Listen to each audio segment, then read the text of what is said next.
बिहार के कटिहार में 7 नवंबर को 20,39,848 मतदाता कटिहार जिला के सातों विधानसभा में अपने मताधिकार का प्रयोग करेंगे। कटिहार जिला पदाधिकारी कंवल तनुज ने बताया कि तृतीय चरण में चुनाव कटिहार में कराया जाएगा। सभी उम्मीदवार 13 अक्टूबर से 20 अक्टूबर तक नामांकन दाखिल कर सकेंगे। 21 अक्टूबर को दाखिल कागजातों की समीक्षा की जाएगी तथा नाम वापसी अंतिम तिथि 21 अक्टूबर तक होगी। कटिहार जिले में 7 नवंबर को चुनाव होगा तथा 10 नवंबर को मतगणना के साथ निर्वाचन प्रक्रिया समाप्त हो जाएगा।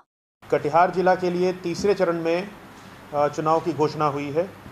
कटिहार जिला की सातों विधानसभा तृतीय चरण में चुनाव में उतरेंगी।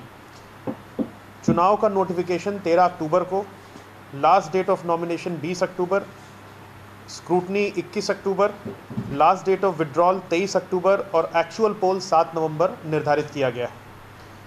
काउंटिंग 10 नवंबर और चुनाव की प्रक्रिया की समाप्ति 12 नवंबर अनाउंस की गई।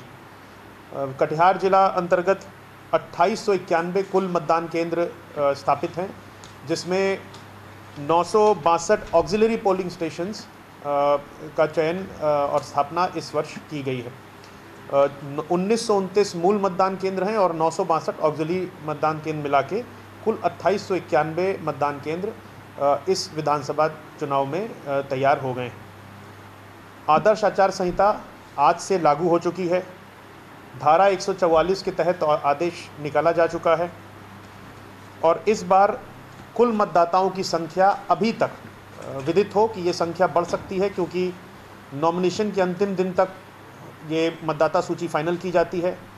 तो आज की तिथि में मतदाताओं की कुल संख्या, निर्वाचकों की कुल संख्या 20,39,848 कटिहार जिला अंतर्गत है, जिसमें पुरुष निर्वाचक 10,48,725 और महिला निर्वाचक 9,91,004 इस वक्त मतदाता सूची में निबंधित हैं।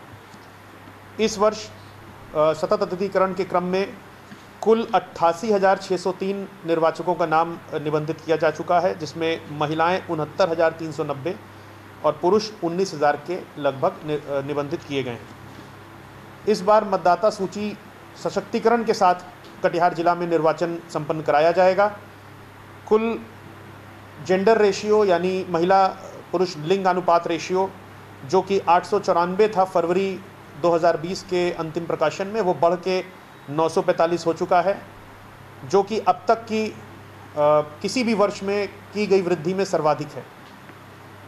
कटिहार जिला अंतर्गत चुनाव की तैयारी बहुत पहले से हम लोगों ने प्रारंभ कर दी थी। चूँकि मतदान केंद्रों की संख्या में वृद्धि हुई है लगभग 1.5 गुना कोविड के निर्देशों के आलोक में, इसलिए कार्मिक योजना, कर्मियों की संख्या चूँकि बढ़ी है तो कार्मिक योजना हम लोग तैयार कर चुके हैं। वाहन की योजना पूरी तरह दुरुस्त है। ईवीएम पर्याप्त हमारे यहाँ पे उपलब्ध हैं और सभी ईवीएम का हम लोग फर्स्ट लेवल चेकिंग समय में करा चुके हैं। कोविड गाइडलाइंस को लेके यहाँ पे विशेषतः कोविड के लिए 7 कोषांगों का गठन किया गया है और सभी कोषांगों को विशेष रूप से एक चिन्हित दायित्व दिया गया है ताकि कोविड के परिप्रेक्ष्य में किसी प्रकार की लापरवाही ना हो सके। इस वर्ष विशेष रूप से हम लोगों का जो फोकस होगा वो 80 से अधिक उम्र के और दिव्यांग मतदाताओं और साथ ही साथ जो कोविड पेशेंट्स हैं उनको पोस्टल बैलेट के माध्यम से मतदान की सुविधा हम लोग उपलब्ध कराने के लिए कटिबद्ध हैं, संकल्पित हैं। कुल 29,000 से अधिक 80 वर्ष से अधिक आयु के मतदाता और 14,232 दिव्यांग मतदाता और इसके अतिरिक्त कोविड के केसेस जितने भी तत्समय उपलब्ध होंगे उन सभी को हम लोग पोस्टल बैलेट के माध्यम से घर में मतदान की सुविधा उपलब्ध कराएंगे, जैसा कि निर्वाचन आयोग का आदेश है। और हम लोग पूरी तरह विधानसभा 2020 के निर्वाचन के लिए तैयार हैं।